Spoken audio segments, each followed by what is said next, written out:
Hello, welcome to food ഇൻഷി. ഞാനൊരു ഇലട ഉണ്ടാക്കാൻ വേണ്ടിയിട്ടുള്ള സാധനങ്ങളൊക്കെയാണ് എടുത്തു വെച്ചിട്ടുള്ളത്. അതിന് 1 കപ്പ് രാഗി പൗഡർ, മുത്താറി എന്നും പറയും. പിന്നെ 1/2 കപ്പ് അരിപ്പൊടി, റൈസ് പൗഡർ. ഇത് കുറച്ച് ശർക്കര, ഇത് കടല പരിപ്പ് വേവിപ്പിച്ചെടുത്തതാണ്. ഇത് തേങ്ങ. ഇതൊക്കെ വെച്ചിട്ട് നമുക്ക് നല്ലൊരു ഇലട ഉണ്ടാക്കിയെടുത്താലോ. ചൂട്ടോടെ കഴിക്കാൻ പറ്റും, ചായ കൂട്ടിയിട്ട് നല്ല ടേസ്റ്റ് ഉണ്ടാകും. ഇതൊന്ന് വാട്ടിയെടുക്കാം. ഒരു പാത്രത്തിൽ 1.5 കപ്പ് വെള്ളം ഒഴിച്ച് കൊടുത്തിട്ട് അത് തിളച്ച് വന്നിട്ടുണ്ട്. അല്ലെങ്കിൽ നമുക്കൊരു നുള്ളു ഉപ്പിട്ട് കൊടുക്കാം. ഉപ്പൊന്നും കൂടി പോണ്ട. നമുക്കിതിലേക്ക് ഈ പൊടി ഇട്ടിട്ടൊന്ന് വാട്ടിയെടുക്കാം. അരിപ്പൊടി,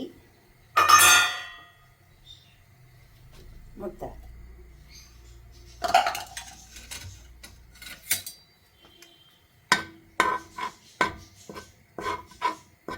ഇതൊന്ന് വറുത്തെടുക്കാം.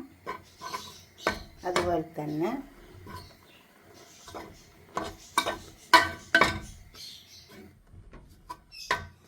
ഇവിടെ ഒരു പാത്രം വെച്ചിട്ടുണ്ട്. അത് കുറച്ച് പശു നെയ്യ് ഒഴിച്ച് കൊടുത്തിട്ടുണ്ട്. ആ പശു നെയ്യ് നന്നായി ചൂടായി വന്നിട്ടുണ്ട്. നമുക്ക് ഈ തേങ്ങ ഇതിലേക്ക് ഇട്ട് കൊടുക്കാം.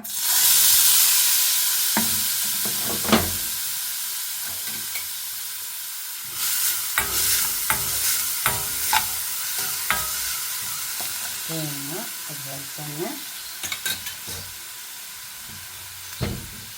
കടലപ്പരിപ്പ്, ശർക്കര, ഇതിലേക്കും ഒരു നുള്ളു ഉപ്പ് ആവശ്യമുണ്ട്.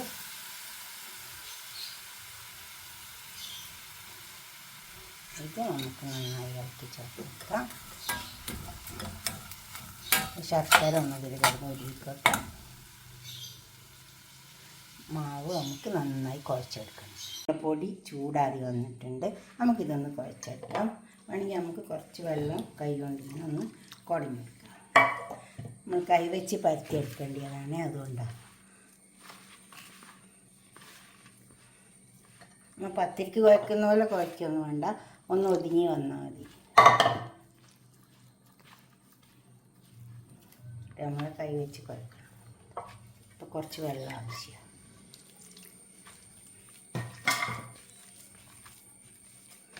നന്നായി ഒതുക്കി ചേർത്തെടുത്താൽ മതി. ഇപ്പോൾ കുഴച്ച് വെച്ച പൊടി ഇവിടെ വെച്ചിട്ടുണ്ട്. ഇതിൽ അതുപോലെ നമുക്കൊന്ന് കൈ കൊണ്ട് തന്നെ പരത്തിയെടുക്കാം. കൈമ കുറച്ച് വെള്ളം നനച്ച് കൊടുത്താൽ മതി.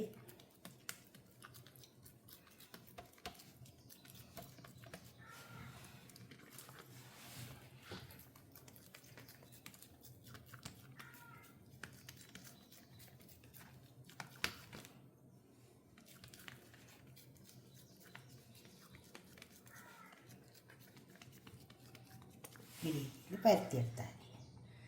നമുക്ക് ഇതിലേക്ക് വെച്ച് കൊടുക്കാം.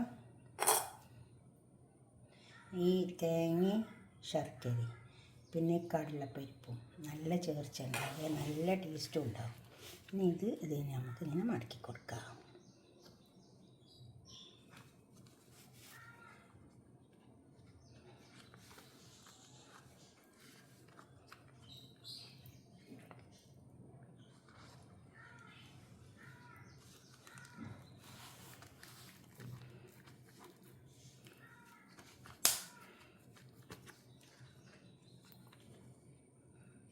ഇങ്ങനെ മടക്കി കൊടുത്താൽ മതി. എന്നിട്ട് നമ്മൾ സ്റ്റീമറിൽ വെച്ചിട്ട് എടുത്താൽ മതി.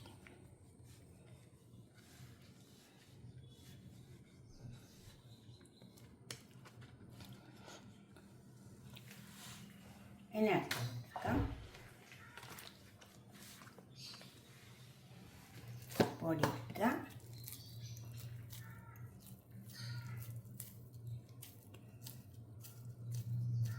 ഇതുപോലെ കുഴച്ചെടുത്ത മാവ് കൈമ കുറച്ച് വെള്ളം നനച്ച് ഇതുപോലെ പരത്തിയിട്ട്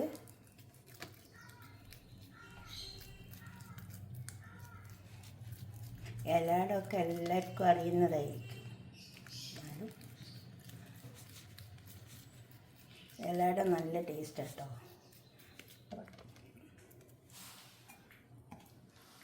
വെറും അരിപ്പൊടി കൊണ്ട് ചെയ്യും, അതും ടേസ്റ്റാണ്. ഇനിയിപ്പോൾ ഞാൻ ഇതിൽ അരിപ്പൊടി കൂട്ടി, ഇനി നമുക്ക് വേണമെങ്കിൽ ഗോതമ്പ് പൊടി കൂട്ടി ചെയ്യാം. ഇങ്ങനെ ഒരു അരിക്കൽക്ക് വെച്ചിട്ട് ഇതുപോലെ ഇങ്ങോട്ട് മടക്കി കൊടുത്താലും മതി. ഉണ്ടോ? ഇതുപോലെ മടക്കി കൊടുത്താലും മതി.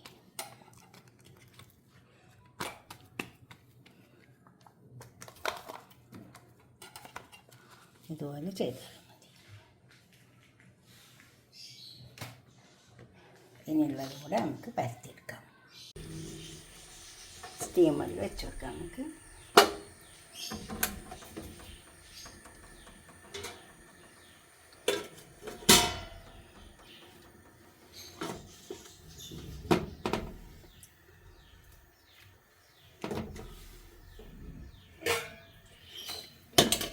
ക്ലോസ് ചെയ്ത് വെക്കാം, വേവട്ടെ.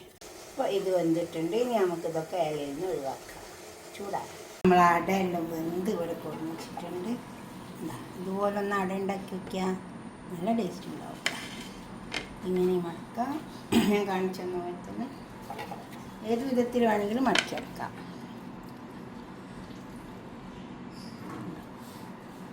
ഇതുപോലൊക്കെ ഉണ്ടാക്കി വയ്ക്കുക. എന്നിട്ട് നിങ്ങളുടെ അഭിപ്രായം നിർദ്ദേശമൊക്കെ ഒന്ന് കമൻറ്റ് ബോക്സിൽ അറിയിച്ചൊക്കെ. അപ്പോൾ തന്നെ നിങ്ങൾ ലൈക്ക് ചെയ്യും വേണം, ഷെയർ ചെയ്യും വേണം, സബ്സ്ക്രൈബ് ചെയ്യാത്തവരൊക്കെ ചെയ്യും വേണം. അടുത്തൊരു വീഡിയോ ആയിട്ട് നമുക്ക് പിന്നെ കാണാം. ബൈ. ഉണ്ടാക്കി നോക്കണം.